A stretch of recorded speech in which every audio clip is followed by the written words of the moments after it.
और आदरणीय बिंदेश्वरी प्रसाद सिंह जी, जिनकी पुस्तक आई और हम पुस्तक के सम्मान में यहाँ पे उपस्थित हुए।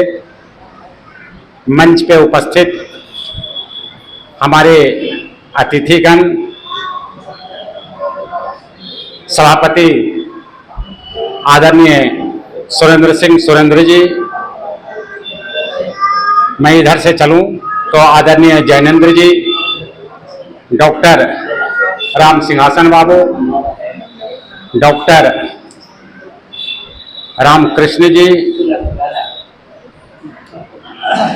और आदरणीय दीपक जी, सारे लोग आज उपस्थित हैं इस पुस्तक के विमोचन समारोह में। इस पुस्तक के प्रकाशन में जितना श्रेय आदरणीय बिंदेश्वरी बाबू का है, उससे अधिक श्रेय आदरणीय अरविंद जी को जाता है, जिन्होंने 2 महीने के अंदर, मतलब 2 महीने के अंदर 60 दिन से भी कम समय में न केवल बिंदेश्वरी बाबू के गजलों की पहले छंटाई की, फिर उसे प्रेस में डाला, 2-3 प्रूफ पढ़े और आज पुस्तक यहां तक आ गए। अरविंद जी ने यह कमाल किया। अरविंद जी ने कुछ लोगों से सहयोग लिया, वे भी धन्यवाद के पात्र हैं। सम्मेलन में हम लोग कार्यक्रम किया करते हैं। 12 वर्षों से काव्य संध्या के माध्यम से सम्मानित साहित्यकारों के साथ साथ जो नए साहित्यकार हैं, नवांकुर हैं, उन्हें जोड़ने की कोशिश किया करते हैं।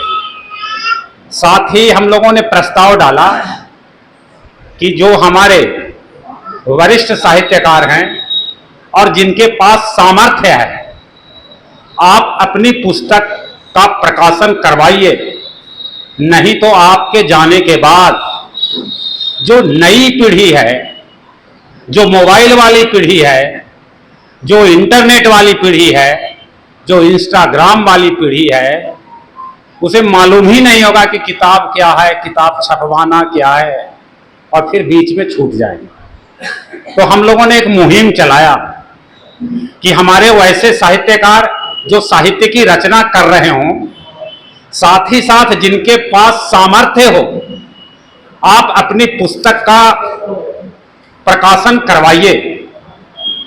और वह दिन दूर नहीं है कि जिस तरह से हम लोगों ने रेडियो सुनना छोड़ दिया। 7:30 का समाचार हो, दादाजी और दादाजी के बीच में पूरा गांव आता था।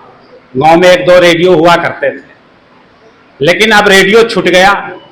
फिर टेलीविजन आया। घर की बहू हो, घर की सास हो, टेलीविजन में, टेलीविजन के सीरियल में इस तरह से व्यस्त रहीं कि उनका खाना कई बार जल गया। लेकिन वह भी दौर खत्म हो गया। अब आए मोबाइल, अब तो लोग इसी में लगे हैं। कमाल है इसमें, युवा को छोड़िए, बुजुर्ग को छोड़िए, अब जो छोटा बच्चा है वह भी लगा रहता है।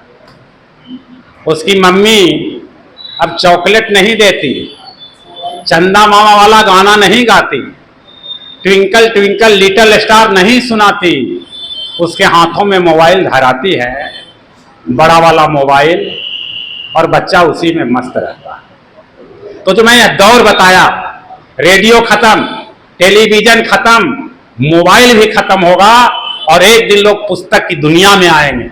जब पुस्तक की दुनिया में आएंगे, पुस्तक रहेगा नहीं, पढ़ेगा कौन? तो हम लोगों ने एक मुहिम छेड़ा कि भाई जिनके पास सामर्थ्य है, किताब छपाइए। बड़े भाई दीपक जी बैठे हैं। दीपक जी लिख खूब रहे थे, कार्यक्रम खूब कर रहे थे, लेकिन इनकी पुस्तक नहीं थी। हम लोगों ने जोर दिया, दीपक भैया पुस्तक छपाइए।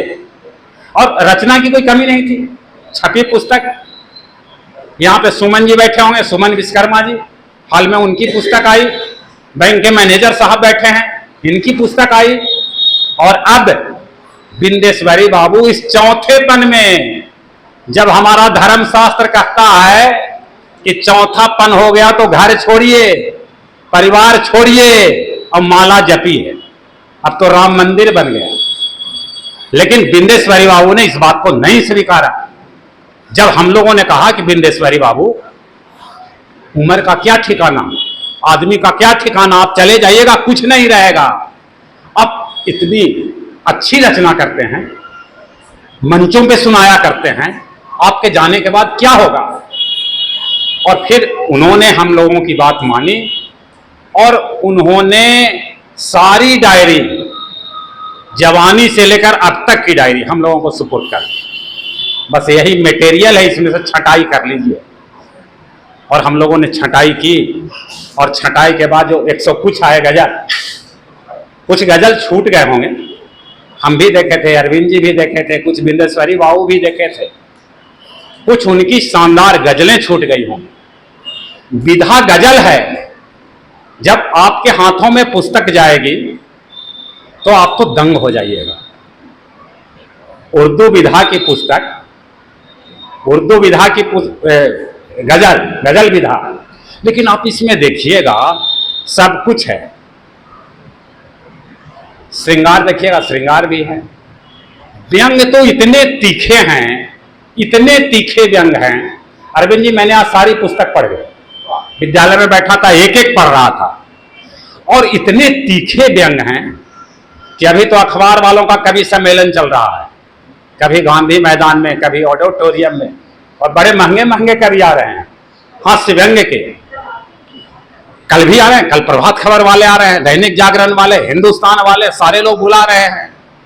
आप इस पुस्तक को ध्यान से पढ़िएगा, लगेगा कि लोग बिंदेश्वरी बाबू को क्यों नहीं बुला रहा है। तो फिर एक कहावत है अपने कि यहाँ, घर की बेटी ठगनी, घर वाले हैं बिंदेश्वरी बाबू, इनको कोई पूछने वाला नहीं। लेकिन आप रचना पढ़िएगा तो आप दंग हो जाइए। आज आदरणीय बिंदेश्वरी बाबू की यह पुस्तक विमोचन, जिसका हम लोग करेंगे अभी थोड़ी देर बाद, अतिथियों का यहाँ जमात बैठा है, यह हम लोगों के लिए एक प्रेरणा का काम करेंगे, प्रेरणा स्रोत की तरह काम करेंगे